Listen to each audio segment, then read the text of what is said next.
የተስፋ ዳስ ወይስ የሐዘን ዳስ? በኡስታዝ ያሲን ኑሩና በቴዲ አፍሮ መልእክቶች መካከል ያለ ሚዛናዊ ዳሰሳ። በዚህ ዘመን ኢትዮጵያውያን በከፍተኛ የፖለቲካ ማህበራዊና ስነ-ልቦናዊ ቀውስ ውስጥ ይገኛሉ። ይህን ቀውስ በተመለከተ የተከበሩ ኡስታዝ ያሲን ኑሩ ለአዲሱ ትውልድ ተስፋ መስጠት በሚል ርዕስ ያደረጉት ንግግር በቪዲዮ በፌስቡክ ሲዘዋወር ተመልክቻለሁ። እንዲሁም የድምፃዊ ቴዲ አፍሮ ዳስጣ ልቤ የተሰኘ በአንድ ሳምንት ከ100 ሚሊዮን በላይ ህዝብ በዩቲዩብና ሌሎች መተግበሪያዎች አዳምጠው አንብቤያለሁ። ሁለቱም መልእክቶች ከየራሳቸው አቅጣጫ የሚነግሩን ትልቅ እውነት አላቸው። ነገር ግን ኡስታዝ ያሲን ኑሩን በከፍተኛ አክብሮት እየተመለከትኩ በንግግራቸው ውስጥ የሚገኙ አንዳንድ አቀራረቦችን ከቴዲ አፍሮ አባባልና ከተጨባጩ የሀገራችን የፖለቲካ እውነታ ጋር አገናኝቼ መተቸትና ሚዛናዊ የሆነ እይታ ማቅረብ እወዳለሁ። ኡስታዝ ያሲን ኑሩ በንግግራቸው ላይ በተደጋጋሚ የሚያነሱት አንድ ትልቅና ጠቃሚ ነጥብ አለ። እሱም ተስፋ ነው። ለትውልድ ሀገር ፈርሳለች ዳስን ጣል ብሎ መንገር ማህበራዊ ሳይንስ፣ የስነ ልቦና መርህና የአመራር ጥበብን ካለመረዳት የሚመነጭ እንደሆነ አበክረው ይናገራሉ። ነቢዩ መሐመድ ሰዎችን አብስሩ እንጂ አታስበርግጉ እንዳሉት በማስታወስ አንድ መሪ፣ ሃይማኖት አባት ወይም ተጽዕኖ ፈጣሪ ግለሰብ በማንኛውም ሁኔታ አስቸጋሪ ጊዜ ውስጥ ቢሆን ለህዝብ ተስፋን መዝራት እንዳለበት ይሞግታሉ። እርግጥ ነው የተስፋ ስነ-ልቦና ማህበረሰብን ከመፈራረስ ይታደጋል። ዊንስተን ቸርችል በሁለተኛ ዓለም ጦርነት ወቅት ለብሪታንያ ህዝብ ተስፋ ባይሰጥ ኖሮ ለንደን በናዚ ጀርመን ቦምብ ስትደበደብ ህዝቡ ይበታተን ነበር። ማርቲን ሉተር ኪንግ አይ ሃቭ ድሪም ህልም አለኝ ባይል ኖሮ የአሜሪካ የጥቁሮች የሲቪል መብት ትግል ያን ያህል ተስፋ ባላገኘ ነበር። ኡስታዝ ያሲን ይህንን ሀሳብ ሲያነሱ ትውልድ ከድብርትና ከማህበራዊ ተስፋ መቁረጥ እንዲወጣ በማሰብ እንደሆነም ይሰማኛል። ይህ ከበጎ ጎኑ ሊደነቅ የሚገባው የአንድ አባትና የሃይማኖት መምህር የቅንነት ምክር ነው። ነገር ግን የኡስታዝ ያሲን ኑሩን ንግግር ሙሉ በሙሉ ለመቀበል የሚያዳግተው ተስፋን መዝራት ማለት እውነታን መካድ መሆን ሲጀምር ነው። ቴዲ አፍሮ በዳስጣ ልቤ ሙዚቃው ላይ እንዲህ ይላል። እህያሉ ነዶ ሀገር የሞተበት የት ያለቅሳል ሄዶ አክሱም ላሊበላን በአንድ አለት አጽንቶ አልራመዳለ ሀገር ተለያይቶ።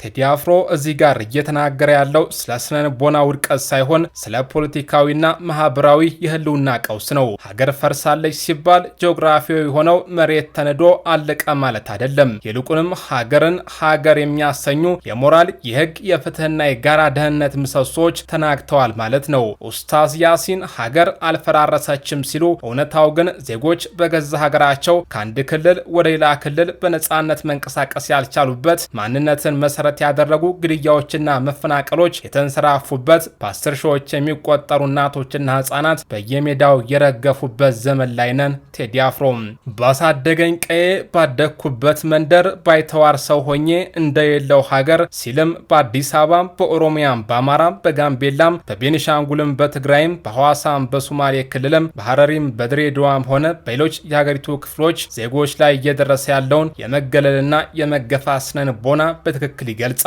ይህን እውነት ሀገር አልፈረሰችም በሚል የፖለቲካ ማስታገሻ ለማለፍ መሞከር የታመመን ሰው ምንም አልሆንክም ዝም ብለህ ተነሳ እንደማለት ይቆጠራል። ኡስታዝ ያሲን ትውልድን አታስበርግጉ፣ ተስፋ ስጡት ማለታቸው አግባብ ቢሆንም ተስፋ ሊሰጥ የሚችለው እውነታውን በመካድ አይደለም። አንድ ሐኪም ለካንሰር ታማሚ ምንም የለብህም አይለውም። በሽታውን በግልጽ ነግሮት የሕክምናውን ሂደት ካብራራ በኋላ ነው የህይወት ተስፋ የሚሰጠው። አሁን የኢትዮጵያ ህዝብ የሚያስፈልገው ምንም አልሆንክም የሚል የሐሰት ማጽናኛ ሳይሆን የችግራችንን ጥልቀት አውቀን በጋራ መፍትሄ የምንፈልግበት መድኃኒት መንገድ ነው። የአሜሪካው ፕሬዝዳንት አብርሃም ሊንከን አሜሪካ በእርስ በርስ ጦርነት ስትታመስ በራሱ ላይ የተከፋፈለ ቤት ሊቆም አይችልም ብሎ ነበር።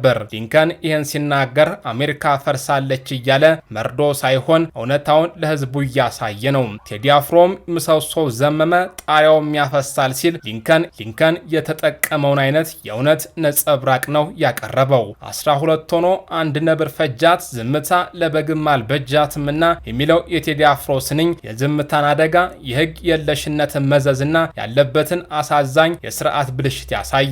ኡስታዝ ያሲን በንግግራቸው መጨረሻ ላይ የነብዩ መሐመድን አደራ ያነሳሉ። ነብዩ ኢትዮጵያን አትንኩ ብለው አደራ ማለታቸውና ኢትዮጵያ የፍትህ ሀገር መሆኗን ያስታውሳሉ። ይህ ታሪካዊ እውነት ማንም ኢትዮጵያ ኢትዮጵያዊ የሚኮራበት ነው። የነጃሺ ፍትህ የኢትዮጵያዊ ማሳያ ነው። ነገር ግን ዛሬ የነጃሺ ፍትህ የታለ? ዛሬ ኢትዮጵያን አትንኩ የሚለው አደራ የፈረሰው የውጭ ጠላት ሳይሆን እኛው እርስ በርሳችን ነን። የነብዩ አደራ የሚጠበቀው አይዞን ሁሉም ሰላም ነው በማለት ሳይሆን እውነት በመናገር ግፍን በማውገዝና ለፍትህ በመቆም ነው። ቴዲ አፍሮ ጀግኖች ሞተውላት በመርዝ ጋዝ ነፍረው ተንገብግበው በሳት ዘመን ተገላብጦ እንዴት አቀርቅሬ ባንድሬ ላንሳት ሲል ቀደምት አባቶች ያቆዩዋትን ክብር ዛሬ መዋረዱን ነው የሚያነሳው። ባንዲራችን የፖለቲካ መጠቀሚያ፣ ማንነታችን የጥቃት ኢላማ በሆነበት በዚህ ዘመን ሀገር ፈርሳለች ብሎ መገምገም ማህበራዊ ሳይንስን ካለማወቅ የሚመጣ ሳይሆን መራራውን እውነት ከመቀበል የሚመነጭ ነው። ጽሁፌን ስቋጭ ኡስታዝ ያሲን ኑሩን ለሰላም ለተስፋና ለአንድነት ያላቸውን ቀና አመለካከት አከብራለሁ። ትውልድን በተስፋ ማነጽ አስፈላጊ ነው። ነገር ግን ቴዲ አፍሮ በግጥሙ እንዳስቀመጠው አሁን ያለንበት ሁኔታ የዳስ የሐዘን ሁኔታ ነው። ሀገራችን በብዙ ፈተናዎች ታጅባለች። የጀርመኑ ፈላስፋ ለመኖር የሚያስችል ምክንያት ያለው ሰው የትኛውንም እንዴት መቋቋም ይችላል ብሎ ነበር። ኢትዮጵያውያን ተስፋ ምክንያት ያስፈልገናል። ነገር ግን ያ ተስፋ መገንባት ያለበት በሐሰተኛ ትርክት ላይ ሳይሆን ስህተቶቻችንን አምነን በመቀበል ፍትህን ለማስፈንና እኩልነትን በተግባር በማረጋገጥ ላይ ነው። ዳስጣል ልብ የሚለው ጩኸት የመጨረሻው የተስፋ መቁረጥ ድምፅ ሳይሆን የንቃተ ደውል ነው። ሀገር የምትድነው መሪዎቿና ተጽዕኖ ፈጣሪዎቿ ምንም አልሆንም ሲሉ ሳይሆን ዜጎች እየታመምን ነው ሕክምና እንፈልጋለን ብለው እውነቱን ሲያወጡ ነው። ኡስታዝ ያሲንም ሆኑ ቴዲ አፍሮ በየራሳቸው መንገድ ሀገርን ይወዳሉ። ነገር ግን በዛሬቱ ኢትዮጵያ ቴዲ አፍሮ ያመጣው የእውነት ትንታኔ አሁን ካለንበት ተጨባጭ የፖለቲካና የማህበራዊ ቀውስ ጋር ይበልጥ የተቆራኘ ነው። የኤርትራ አመራር ምስረታ። ኢሳያስ አፈወርቄ የሲአይኤና የኢትዮጵያ ንጉሳዊ አስተዳደር የተወሳሰበ ትስስር። መሐመድ ኸይር ዑመር። ታሪክ ሁልጊዜም ቢሆን ጥርት ያለ መነሻ ላያቀርብ ይችላል። በኤርትራ ሁኔታ ከፕሬዝዳንት ኢሳያስ አፈወርቄ የትግል መነሻ ጋር በተያያዘ ያልተመለሱ ጥያቄዎች የአካዳሚ ጉዳዮች ብቻ ሳይሆኑ በአፍሪካ እጅግ ዝግ በሆነ የፖለቲካ ስርዓት ውስጥ ስልጣን እንዴት ተገነባ፣ እንደተጠናከረና እንደቆየ የሚያሳዩ ቁልፍ ጉዳዮች ናቸው። ለአስርተ ዓመታት ያህል ኢሳያስ አፈወርቄ የኤርትራ ህዝባዊ ነጻነት ግንባር መሪ ሆኖ ብቅ ከማለቱ በፊት ከውጭ ኃይሎች በተለይም ከኢትዮጵያ ንጉሳዊ ባለስልጣናት ይበልጥ አወዛጋቢ ከሆነው የአሜሪካ ማዕከላዊ ስለላ ኤጀንሲ ጋር ሚስጥራዊ ግንኙነት ነበረው የሚሉ ክሶችም ሲቀርቡ ቆይተዋል። እነዚህ ክሶች በገዢው ስርዓት ውድቅ ሲደረጉ ቢቆዩም በቅርቡ የተገለጹ መረጃዎችና ቀደም ሲል የተሰጡ ምስክርነቶች አሁን ላይ በተጠናከረ ሁኔታ ብቅ ማለታቸው ጉዳዩን ችላ ለማለት አስቸጋሪ አድርጎታል። የአስራተ ካሳ ጉብኝትና የኢትዮጵያ ድጋፍ። በ2016 በ1960ዎቹ የኤርትራ አስተዳዳሪ ከነበሩት አስራተ ካሳ ልጅ ሙሉጌታ አስራተ ካሳ ያገኘሁት መረጃ ጉዳዩን ይበልጥ አጓጊ አድርጎታል። በ1970-1971 አባቱ ለሕክምና ለንደን በነበሩበት ወቅት የኤርትራው የሽምቅ ተዋጊ መሪ ኢሳያስ አፈወርቄ ሊጎበኛቸው እንደሄደ ሙሉጌታ አጫውቶኛል። ከኢትዮጵያ ጋር የሚዋጋ የሽምቅ መሪ እንዴት የቀድሞውን የኢትዮጵያ አስተዳዳሪ ሊጠይቅ ሄደ የሚለው ጥያቄ የብዙዎችን አእምሮ የሚፈታተን ነው። ከአንድ ዓመት በኋላ ሙሉጌታ አስራት በፌስቡክ ልውውጣችን ወቅት ጉብኝቱን አረጋግጦልኛል። አባቱ አስራተ ካሳ ከዘውዳዊ ስርዓት በተሰጠ መመሪያ መሰረት እንደ ሙስሊምና አረብ ደጋፊ ተደርጎ ይታይ የነበረውን የኤርትራ ነጻነት ግንባር ለመዋጋት ከኢሳያስ አንጃ ድጋፍ ይሰጡ እንደነበረ፣ ይህም በእስራኤል ድጋፍ ጭምር ይደረግ እንደነበረም አብራርቶልኛል። በቅርቡ ደግሞ ወንድሙ ዶክተር አስፋ ወሰን አስራት ጉብኝቱና አባቱ ለኢሳያስ አንጃ ያደርጉት የነበረውን ድጋፍ አረጋግጧል። የቃኛው ጣቢያ የሲአይኤ ግንኙነት በህዳር 2005 በኤርትራ ጥብቅ ቁጥጥር ከሚደረግበት የሚዲያ አውታር ያልተለመደ መረጃ ሾልኮ ወጣ። ከስርዓቱ ጋር የቅርብ ቁርኝነት ያለው አወል ሰኢድ አፈወርቄ ከጦር ሜዳ ተጠርቶ በአስመራ ወደሚገኘው የዋሽንግተን ቁልፍ የስለላ ማዕከል ቃኛው ጣቢያ መሄዱን አጋለጠ።